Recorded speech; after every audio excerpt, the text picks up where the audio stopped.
Friends, మనం కొన్ని సందర్భాల్లో చూసినట్లయితే చాలామంది గ్రామర్ అవసరం లేకుండా, గ్రామర్ నేర్చుకోకుండా చాలా ఈజీగా ఇంగ్లీష్ ఫ్లూయెంట్గా మాట్లాడేస్తూ ఉంటారు. మీరు చాలామంది నార్త్ ఇండియన్ పీపుల్ చూసినట్లయితే వాళ్ళకి గ్రామర్ అస్సలు తెలియదు, అయినా సరే ఫ్లూయెంట్గా మాట్లాడతారు.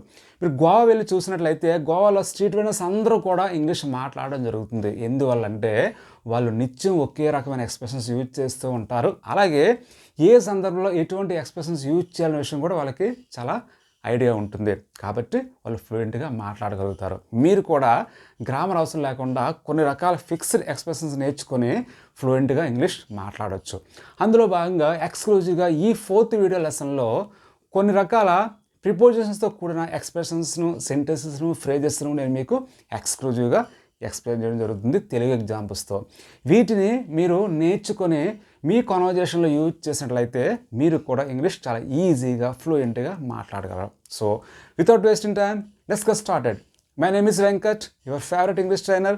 Welcome back to our channel learn English Venkat. Okay, the first one, above me, నా మీద, నా పైన. ఇక్కడ అబౌవ్ అంటే పైన అని చెప్పి అర్థం. అబౌవ్ సెడ్, పైన అన్నట్లుగా, లేదా అబౌవ్ మెన్షన్డ్, పైన ఉదహరించినట్టుగా, అబౌవ్ టోల్డ్, పైన చెప్పినట్లుగా. ఇలా అబౌవ్ అనే దాన్ని ఈ సందర్భంలో కూడా మనం వాడుతూ ఉంటాం. నెక్స్ట్, అబౌవ్ 100 రూపీస్, 100 రూపాయలకు పైగా, అంటే 100 రూపాయలకి పైబడి, అంటే 100 రూపాయలు తక్కువ కాకుండా అని చెప్పి దాని యొక్క అర్థం. అంటే 100 రూపాయలకి పైబడి అని చెప్పేటప్పుడు ఇలా అబౌవ్ యూజ్ చేస్తూ ఉంటాం. నెక్స్ట్ వన్, అబౌట్ యూ, నీ గురించి. ఇక్కడ అబౌట్ అంటే గురించి అని చెప్పి దాని యొక్క అర్థం. అబౌట్ దట్ మ్యాటర్, ఆ విషయం గురించి. అబౌట్ దట్ ఇష్యూ, ఆ ఇష్యూ గురించి అని చెప్పి మనం చెప్పొచ్చు. అబౌట్ 10 o'clock, సుమారుగా 10 గంటలు. ఇక్కడ అబౌట్ అనేది సుమారుగా అనే అర్థంలో చెప్పడం జరిగింది.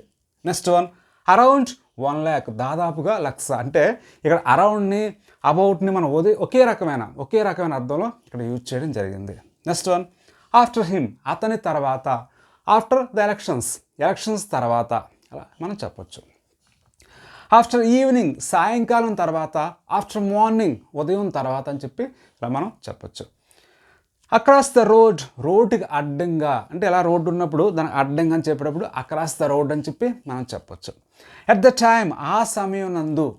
ఎట్ దట్ ప్లేస్, ఆ ప్లేస్లో అని చెప్పి ఇలా ఎట్ దట్ అంటే అక్కడ, ఆ అని చెప్పి అర్థంలో మనం యూజ్ చేయొచ్చు.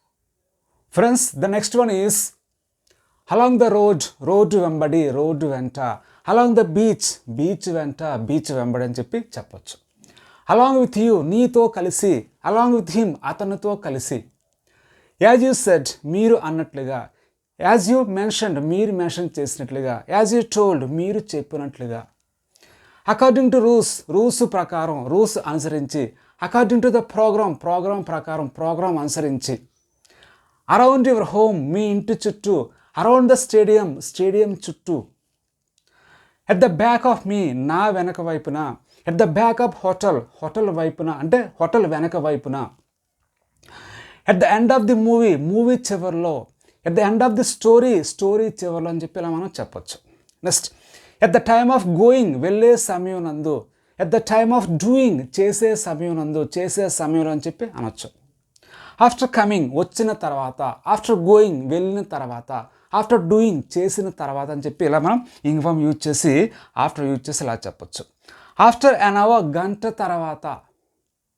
ఆఫ్టర్ మ్యారేజ్ తర్వాత అని చెప్పి ఇలా మనం చెప్పొచ్చు. Friends, the next one is apart from టీయే కాకుండా, టీతో పాటు. అగెనిస్ట్ మీ, నాకు వ్యతిరేకంగా. అగెనిస్ట్ ద రూల్స్కి వ్యతిరేకంగా. ఆల్ ఓవర్ ఇండియా, భారతదేశం అంతా, భారతదేశం మొత్తం మీద. ఆల్ ఓవర్ ఆంధ్రప్రదేశ్ అంతా, ఆంధ్రప్రదేశ్ మొత్తం మీద అని చెప్పి చెప్పొచ్చు. ఆల్ ద బాయ్స్, అబ్బాయిలందరూ. ఆల్ ద గర్ల్స్, అమ్మాయిలందరూ. ఆల్ ద చిల్డ్రన్, పిల్లలందరూ అని చెప్పి అనొచ్చు. బిఫోర్ ఏ వీక్, వారం ముందు. బిఫోర్ ఏ మంత్, నెల ముందు. బిహైండ్ మీ, నా వెనుక. బిహైండ్ ద హోటల్ వెనుక. బిలో 17 years, 17 సంవత్సరాల లోపు. బిట్వీన్ దెమ్, వారి మధ్య లేదా వాళ్ళ మధ్య. ఇన్ బిట్వీన్, మధ్యలో. అమాంగ్ దెమ్, వారి మధ్యలో. అమాంగ్ ద పీపుల్, ఆ పీపుల్ మధ్యలో అని చెప్పి చెప్పొచ్చు. Friends, the next one is by the time, ఆ సమయానికల్లా. బై ద మార్నింగ్, ఉదయానికల్లా. బై ద ఈవినింగ్, సాయంకాలం కల్లా అని చెప్పి చెప్పొచ్చు. బై మిస్టేక్, పొరపాటున. బికాస్ ఆఫ్ యూ, నీ వల్ల, నీ కారణంగా. బికాస్ ఆఫ్ ది వెదర్, వాతావరణం వల్ల, వాతావరణం కారణంగా అని చెప్పి చెప్పచ్చు. బియాండ్ యువర్ లిమిట్స్, నీ హద్దులు దాటి. బిసైడ్ మీ, నా పక్కన. బిసైడ్ ద హోటల్, హోటల్ పక్కన. బిసైడ్ ద పార్క్, పార్క్ పక్కన అని చెప్పి అనొచ్చు. By the side of the station, station పక్కన. బై మీన్స్ ఆఫ్ హిమ్, అతని ద్వారా. By means of courier, courier ద్వారా. By means of hard work, hard work ద్వారా అని చెప్పొచ్చు. బిఫోర్ కమింగ్, వచ్చే ముందు. బిఫోర్ గోయింగ్, వెళ్ళే ముందు. బిఫోర్ డూయింగ్, చేసే ముందు. బ్యాక్ ఆఫ్ యూ, నీ వెనక. Back of the hotel, hotel వెనక.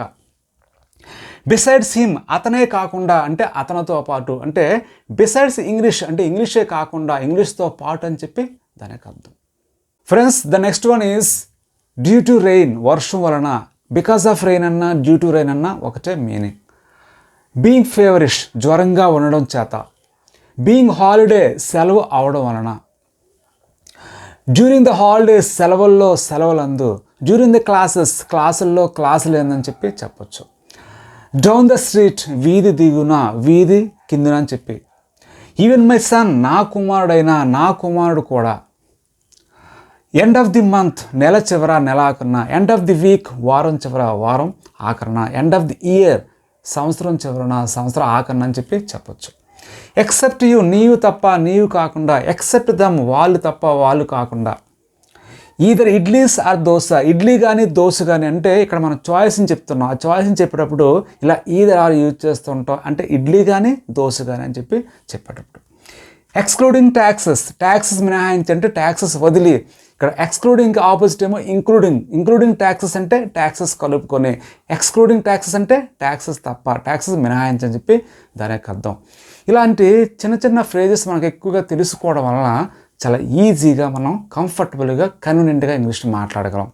ఇది కేవలం ఫస్ట్ పార్ట్ మాత్రమే. సెకండ్ పార్ట్లో మరికొన్ని ఇంకొక 50 ఎక్స్ప్రెషన్స్ ఇలాంటివి మనం తెలుసుకునే ప్రయత్నం చేద్దాం.